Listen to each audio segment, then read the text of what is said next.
Star Wars Battlefront 2 from 2017 encapsulates the reception of the sequel trilogy, a game with more ups and downs since Disney released The Last Jedi, a game as divisive as The Rise of Skywalker, but a game that gives that classic Star Wars feel like with The Force Awakens. Star Wars Battlefront 2 has come a long way since its initial release all the way back in 2017, and for better, with the removal of loot boxes and free DLC to everyone that plays. EA has certainly won Star Wars fans' hearts. Well, eventually with Battlefront 2. Now that all of the content for Battlefront 2 has dropped, yes, there is no more DLC for Battlefront 2, no major updates, I just thought it was time to review Battlefront 2 in its final state, and where it will be until EA eventually shut off the servers to Battlefront 2. Battlefront 2 has so many game modes, and game modes for everyone. People who like Starfighter Assault can fly in their X-Wing or their TIE Fighter. Someone who wants to play heroes vs villains can destroy another player as Count Dooku. And if you'd like to partake on a massive battle in Star Wars, you can play either Galactic Assault or Capital Supremacy. Game modes have been rigorously updated and tweaked to best suit the player base. Well, except Galactic Assault and Starfighter Assault, those modes have basically been abandoned by EA and forever will be now that EA have stopped supporting Battlefront 2. And not to mention the mass amount of characters and classes that you get to choose from. You can play as a heavy gunner, a regular assault trooper, an officer, or even a scout trooper. And that's just on the assault front of things. You can also play as heroes and villains such as Boba Fett, Darth Vader, Captain Phasma, Obi-Wan Kenobi, Anakin Skywalker, the list goes on. And having such a vast amount of classes and characters allows replayability to become fresh once again. If you feel like you're getting bored with a certain hero, villain or class, you can just swap it out for another and play in a completely different way. For example, playing as a heavy trooper and running and gunning is vastly different to playing as a scout trooper where you have to use a sniper rifle to slowly kill off the enemy team from a distance. Star Wars Battlefront 2's player base has always been good, with numbers increasing to each film's release, and there is usually content being released revolving around those films, so the hype is always up there with a new Star Wars release. And having this content being released just after the films have, it really allowed for immersion to take hold of you when playing the new maps and modes that coincided with the new film's release. Battlefront 2 player numbers have not only just increased since The Rise of Skywalker, but have increased exponentially. With the release of Battlefront 2 being free on PlayStation Plus, this created a mass PlayStation player base increase, and for me, as a PlayStation gamer, I have certainly seen an increase in player base, as now there is certainly no struggle to get into a match of Capital Supremacy or Galactic Assault, as now all those lobbies are filled up with brand new players, and something that I really appreciate. Battlefront 2 is swarming with players on all platforms, whether that be PC, Xbox or PlayStation. All players are ready to face the battlefront, and you certainly will now never struggle to get into a match. And not to mention, Battlefront 2 on the PC has a fantastic modding community. A community that is thriving with new mods being released every day, and even with YouTube channels revolving around some amazing mods being created for Battlefront 2.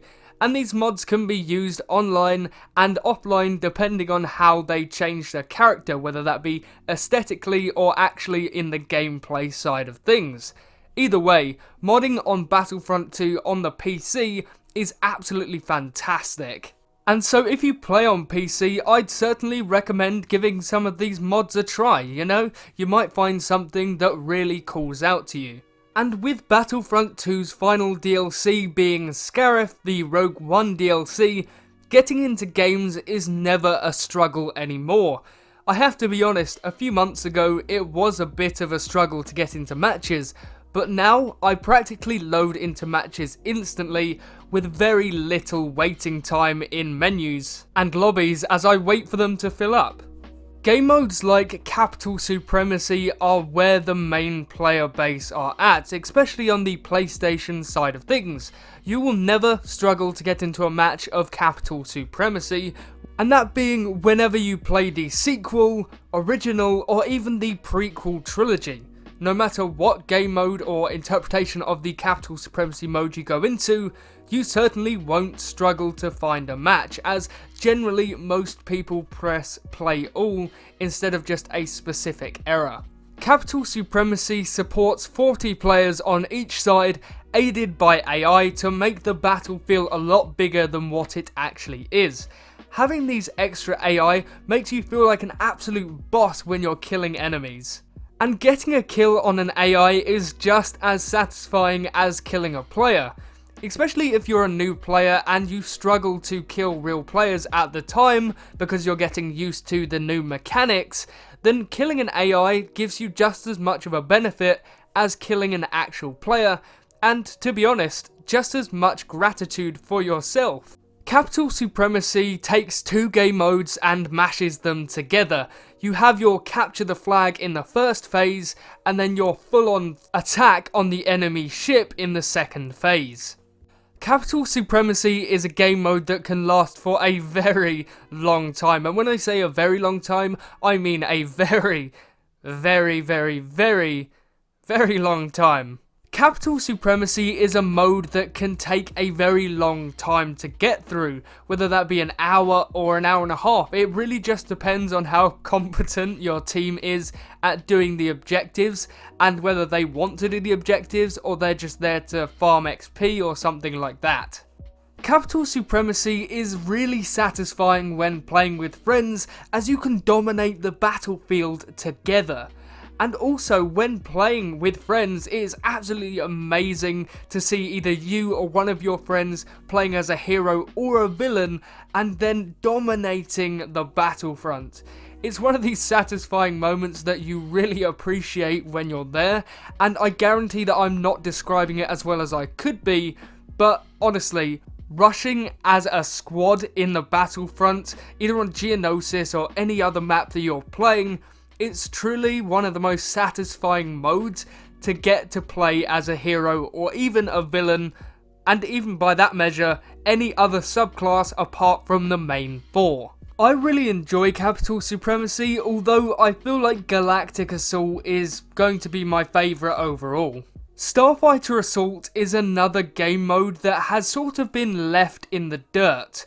They haven't really done much updating to it at all since the release of Battlefront 2 in 2017, but with Star Wars Squadrons being released, there is a peak of interest in Battlefront 2's Starfighter Assault mode. And on the player base side of things, you can really tell a difference and the real spark of interest that has been brought up because of Star Wars Squadrons. Now matches aren't too difficult to get into, although there is a struggle sometimes. Starfighter Assault is overall a really fun game mode to just hop in casually. I don't really delve into it that often, so I don't really understand the meta too much.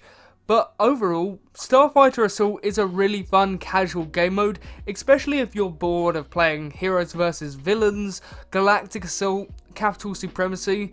It's just a really enjoyable game mode for you to hop in for a quick match and then head straight back to the battlefront in another game mode.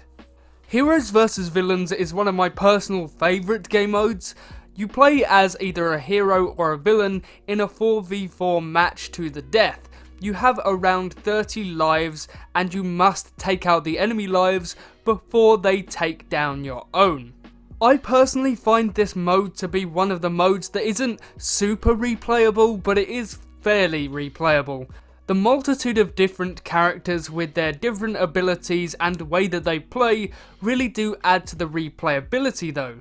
If you're constantly playing as a force-wielding and lightsaber-wielding hero, then you may get a tad bored, but if you do, you can perhaps swap to a blaster-wielding hero, or even with a droid such as BB-8 or BD-9E.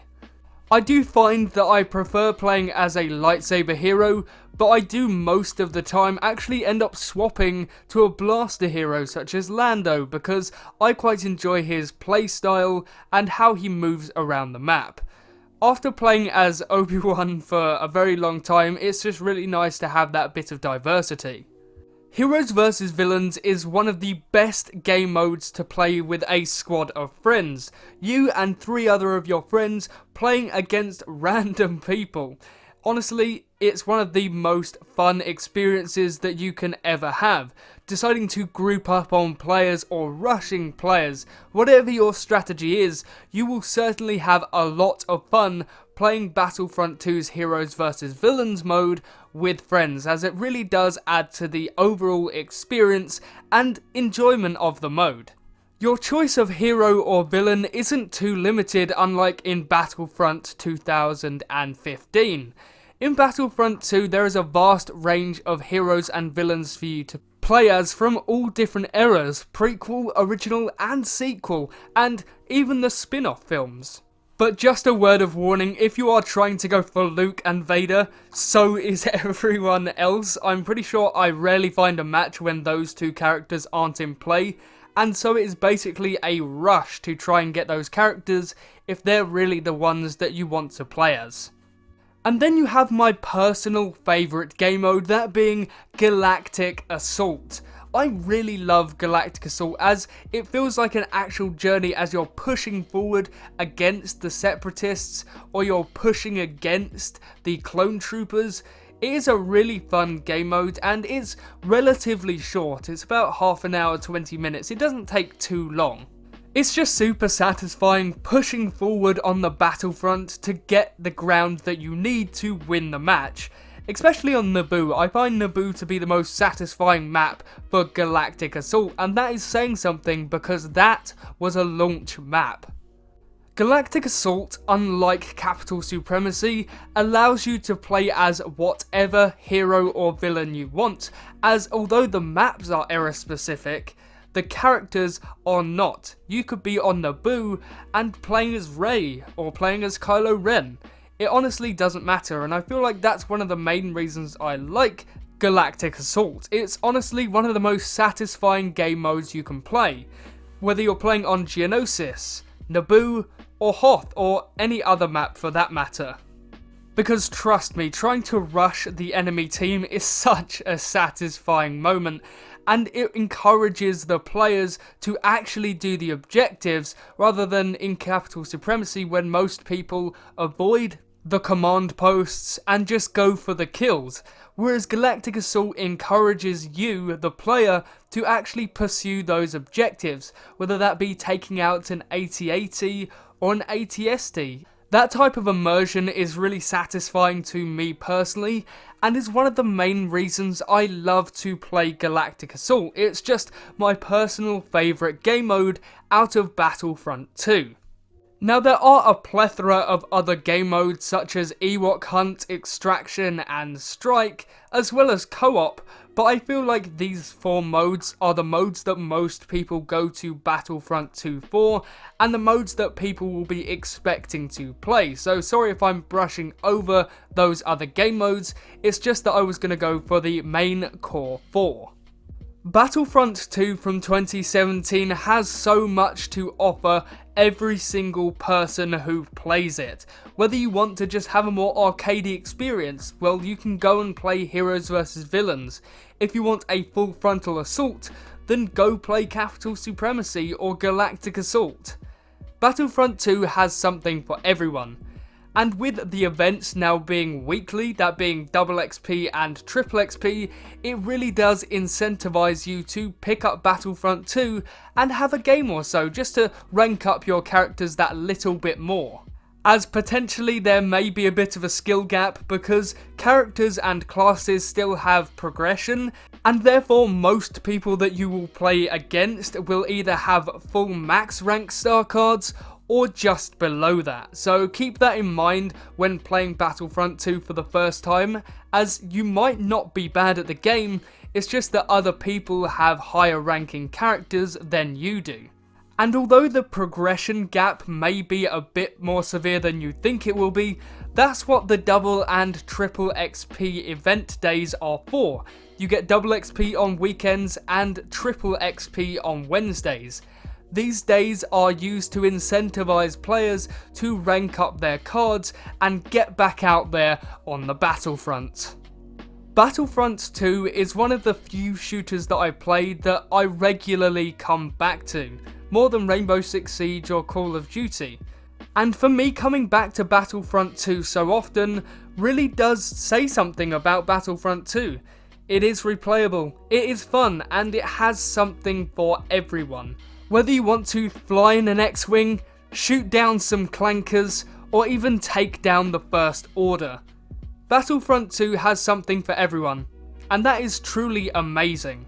The state that Battlefront 2 is in right now is absolutely fine with me. We have a plethora of content to play through. We are not just restricted to one era like in Battlefront from 2015. There is so much for you to do, and that's absolutely fantastic. You will not be scarce for content when playing Battlefront 2 from 2017. But thank you so much for watching this video. If you did enjoy, then subscribe and turn on that notification button so you don't miss another upload from me. So thank you and goodbye.